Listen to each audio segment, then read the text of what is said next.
नमस्कार दोस्तों, स्वागत है एक और नए वीडियो में। बात करेंगे बिहार कार्यालय परिचारी में जो वैकेंसी निकाली गई है, इसका सिलेक्शन प्रोसेस क्या है, सैलरी क्या मिलेगी, और साथ ही साथ सबसे ज्यादा इंपॉर्टेंट बात, जब आप नोटिफिकेशन डाउनलोड करेंगे ना, तो उसमें जो है बीसी कैटेगरी की जो सीट है उसमें सीट नहीं है मेल कैंडिडेट्स के लिए। तो वो लोग कैसे फॉर्म को अप्लाई करेंगे, साथ ही साथ ये भी समझेंगे कट ऑफ इसका कितना जाए, क्योंकि इसमें सिलेक्शन प्रोसेस इंट्रेंस बेस पे नहीं हो रहा है, इसमें आपके मैट्रिक में जो मार्क्स है ना उसके बेस पे सिलेक्शन प्रोसेस हो रहा है।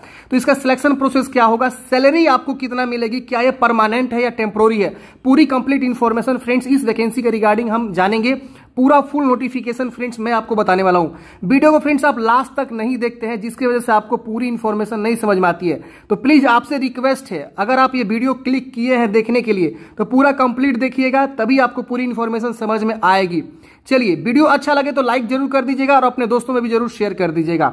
तो मैंने इसके रिगार्डिंग ऑलरेडी फॉर्म फिलअप के रिगार्डिंग वीडियो बना दिया है। फॉर्म अगर आप नहीं भरे हैं, भरना चाहते हैं, तो वो वीडियो देख लीजिएगा और आप अप्लाई करिएगा उसके बाद, देखने के बाद, ताकि आपको कोई भी मिस्टेक ना हो फॉर्म भरने में।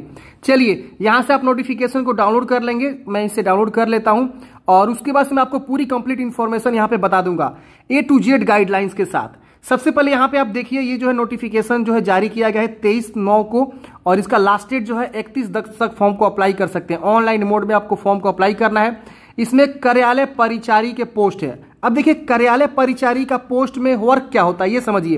काफी लोग का यह भी क्वेश्चन था कि कार्यालय परिचारी में वर्क क्या करते हैं। यानी फ्रेंड्स जो है विज्ञान एवं प्रौद्योगिकी विभाग का जहां भी संस्था है, मतलब जहां जहां उसका ऑफिसेज है, वहां पे आपको जो है ग्रुप डी, आपने सुना होगा, ग्रुप डी टाइप के जो भी पोस्ट होते हैं चतुर्थ श्रेणी के, उस श्रेणी का आपको जो है जॉब मिलेगा। यानी आपको जो है एक तरह से लेबर का काम करना है, एक तरह से पियोन का काम करना है कार्यालय परिचारी में। जैसे कि फाइल इधर ले जाओ, पानी पिलाओ, या सफाई का भी काम देखना होगा आपको। तो ये ग्रुप डी टाइप की वैकेंसी है फ्रेंड्स, चतुर्थ श्रेणी की वैकेंसी है।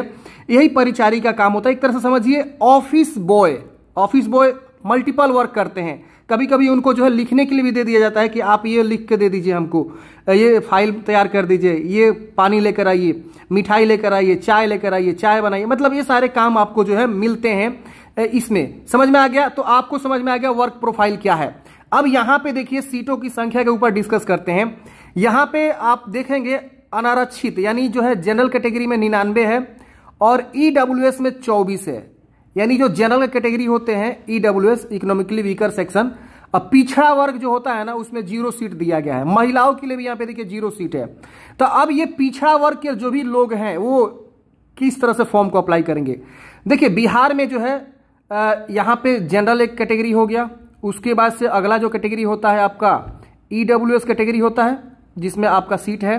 इसके बाद से बीसी, उसके बाद से ईबीसी में देखिए सीट है। ईबीसी में यहाँ पे आपको मिल जाएगा, जो कि 40 सीट रखा गया है और 15 सीट जो है यहाँ पे महिलाओं के लिए रिजर्व है। उसके बाद से एससी कैटेगरी है और उसके बाद से एसटी कैटेगरी है। तो यही जो है 5 कैटेगरी के लोग होते हैं पूरे बिहार में। अब इसमें जो है बीसी के लिए यहाँ पे देखिए सीट ही नहीं है। तो इस केस में बीसी लोग क्या करेंगे, बीसी लोग किस में आवेदन करेंगे। तो देखिए फ्रेंड्स, बीसी लोग जो है अनरिजर्व में आवेदन करेंगे, कोई दिक्कत नहीं होने वाला है। तो यहाँ पे जो भी बीसी से आता है, यहाँ पे देखिए 0 सीट। अगर आप आवेदन कर भी देंगे ना तो कोई सिलेक्शन होगा नहीं आपका, क्योंकि जब सीट ही नहीं है उसके अंतर्गत तो आपका सिलेक्शन कैसे होगा। तो ये ध्यान रहे, जब भी आप बीसी से अगर आप हैं तो आप जो है जनरल में अप्लाई कर सकते हैं। आप जनरल चूज करके फॉर्म को भर सकते हैं, क्योंकि यहाँ पे एप्लीकेशन फी तो देना नहीं है कि आपको फी में छूट मिल जाएगा वगैरह वगैरह। 0 फी है फॉर्म अप्लाई करने का। तो आप जो है जनरल में फॉर्म को अप्लाई कर सकते हैं अगर आप बीसी से हैं तो। बाकी जो जिस कैटेगरी में वो आवेदन कर सकता है, या अगर कोई लोअर कैटेगरी चाहे अपर कैटेगरी में आवेदन करने के लिए तो अप्लाई कर सकता है। समझ में आ गया? यहाँ पे देखिए अनारक्षित मतलब होता है कि अनरिजर्व, यूआर यहाँ पे देखिए लिखा रहता है अनरिजर्व। अनरिजर्व मतलब कोई भी उसमें आवेदन कर सकता है।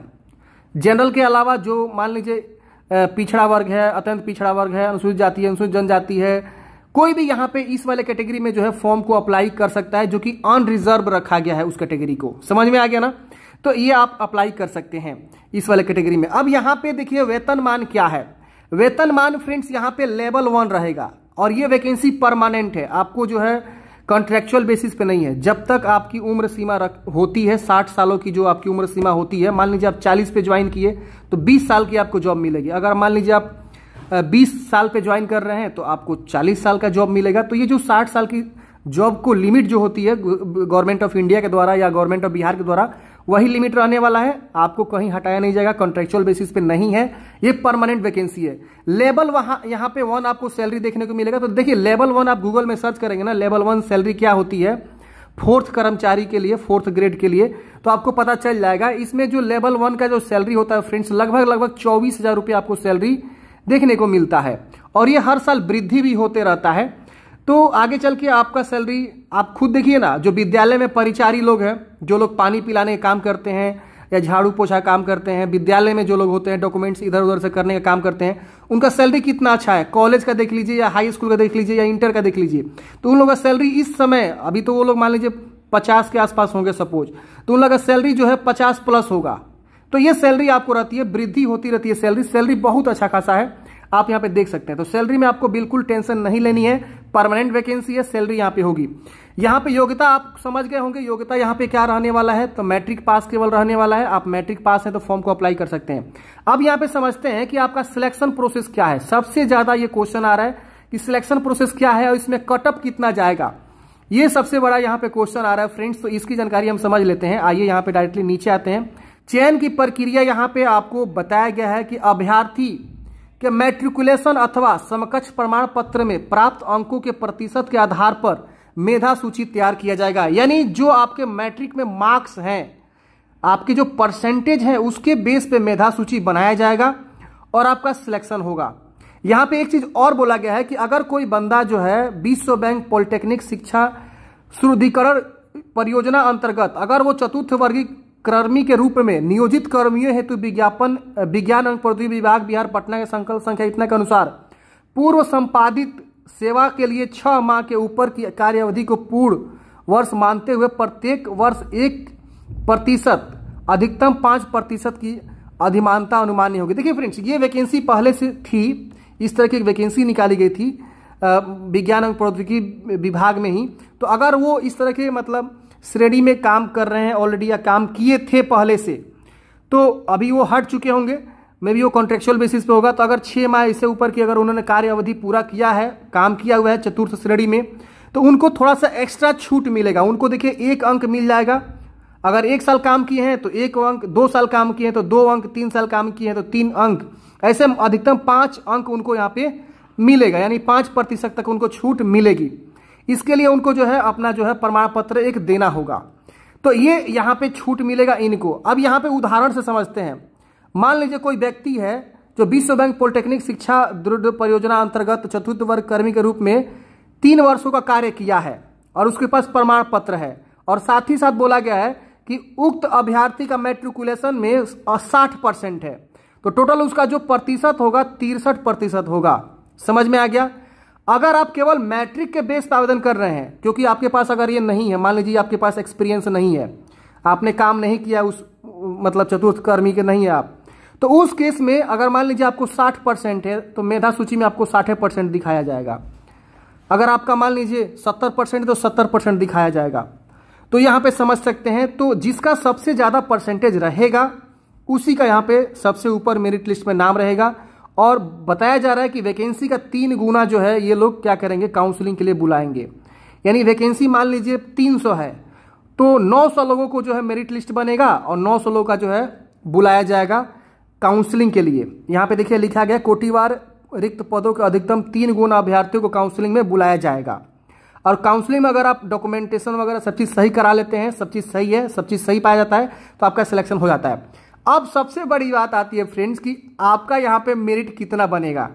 देखिए फ्रेंड्स, आप सबको पता है बिहार में पिछले साल एक वैकेंसी निकाली गई थी जीडीएस की, ग्रामीण डाक सेवक की, जीडीएस की पोस्टमैन की वैकेंसी थी।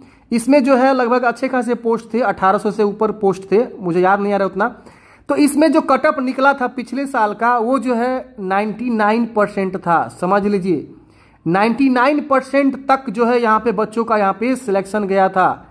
अब सोचिए यहाँ पे जिनका 40-50% है, 60% है, उनका हवा भी नहीं लगेगा।